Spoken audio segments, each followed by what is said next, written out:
Hello আসসালামু আলাইকুম, সবাই কেমন আছেন? আলহামদুলিল্লাহ আমরা ভালো আছি। আর একটা ছোট ব্লগ শুরু করলাম। আর আজকে শুরুটাই বাজারে চলে গেলাম, তো ওখান থেকেই শুরু করলাম। প্রথমেই তো ঈদের শপিং যেহেতু শুরু করছি, আগে মশলা দিয়ে শুরু করতে হবে, তো সেই জন্য ভাগ ভাগ করে নিছি। একদিনে তো আমার দ্বারা সব করা সম্ভব না, কারণ ভারী হয়ে যাবে।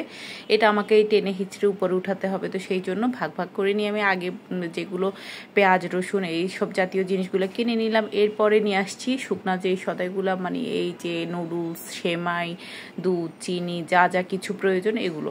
তো বাজারে যখন গেছিলাম আমি ওখান থেকে কিছু মাছও নিয়ে আসছি, এগুলো কেটে টেটে এখানে যেদিন বাজারে যায় সেদিন তো অনেক হুলস্থুল থাকে, তো ওই জন্য শর্টকাটে একটু করে নিলাম। মাছটা ফ্রাই করে নিছি। এখানে আবার আমার খুব শুটকি খেয়ে দিয়ে কাঁঠালে বিচি, আজকে কতদিন বাসায় কাঁঠাল আছে, কাঁঠালে বিচি আছে, কিন্তু ভর্তা করব এটা মাথায় রাখছি, শুধু করার হচ্ছে না। এর ভিতরে নুপুররাও চলে গেলো, আমার তখনও ইচ্ছা ছিল, তখনও করতে পারিনি। তারপরে একটু কাঁঠালে বিচি ভর্তা করলাম, একটু শিং মাছ চচ্চড়ি করে নিলাম। এখানে একটু ডাল তো আমার রান্না থাকতেই হবে।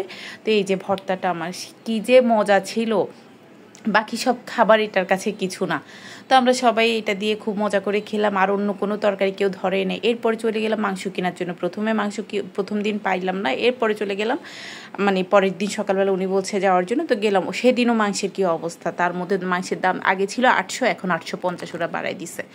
আচ্ছা গেল, ভালো কথা। চলে গেলাম এবার ওর বাবাকে নিয়ে। ওর লাস্ট একটা রিপোর্ট, এটা অনেক দিন সময় লাগবে তখন আমি বলেছিলাম। আর ওইটারই আজকে ডেট ছিল, মানে ডেট বলতে এটা ঠিক 3 তারিখে দিবে বলছিল, তো এটা 3 তারিখেরই একটা ভিডিও আমার কাছে ছিল। তো সেই জন্য আমি যখন ওকে নিয়ে যাচ্ছিলাম, আর এত জ্যাম ছিল রাস্তায়, মানে বলার বাহিরে। যেতে যেতে অনেক সময় এরপর আসছি, ওনাকে গিয়ে বললাম আমাদেরকে একটু রিপোর্টটা দেখার সুযোগ করে দেন কম্পাউন্ডারকে। আচ্ছা বলছি, এবার উনি তো বসে রাখছে 2 জন 3 জন, এরপর করতে করতে অনেক সময়, মানে মিনিমাম 1.5-2 ঘন্টা ওখানে বসে থাকা লাগছে।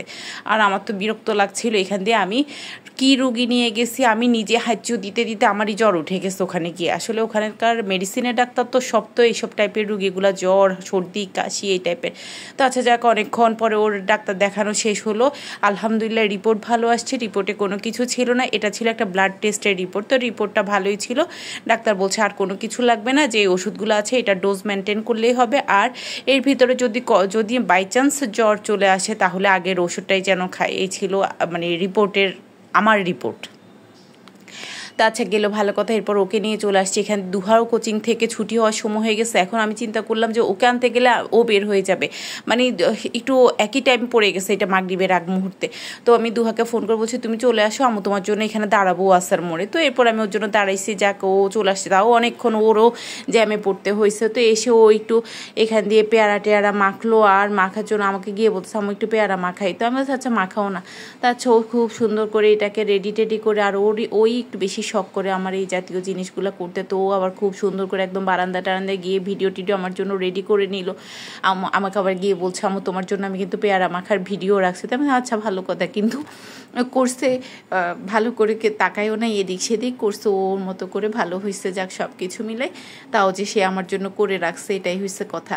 আর খুব সুন্দর চিনি টিনি দিয়ে, আবার এটার ভিতরে একটু আচারও দিছে, শুধু যে তেঁতুল লবণ চিনি তা না, আবার দেখলাম একটু লেবু চিপে দিছে, মানে সব কিছু মিলে খেতে কিন্তু বেশ মজাও হয়েছিল। তো এরপরে আচ্ছা আমরা সবাই মিলে খেলাম ওর মাখানো ভর্তা। আর ও আমাকে বলতেছে আম্মু এটার মধ্যে আমি কিন্তু সরিষার তেল দিচ্ছি। তো আমি বাবা সরিষার তেল বলতে সে আচারের তেলটাই কিন্তু ইউজ করছে ওখান থেকে। তো এই যে আচার করে রাখি আসলে ওদের জন্য এই কয়েকদিন, তাও তো খাওয়া হয় না। ওর বাবার এইসব নিয়ে একটু গ্যাপ গেছে, তা নাইলে আচার বানানোর পর থেকে যে হারে শুরু হয়েছিল, আমি দেখলাম যে আমার 2-3টা বয়ম অলরেডি মানে অর্ধেক হয়ে গেছিলো। এরপরে এখন একটা গ্যাপ পড়ছে মোটামুটি, এখন আর কেউ অত ধরছে না একটা পর্যায়ে এসে। তো আজকে আবার দেখলাম যে ও একটু এটার মধ্যে দিল, তো ভালো লাগছে, খারাপ লাগে না। ওর মাখানোটাও ভালো ছিল।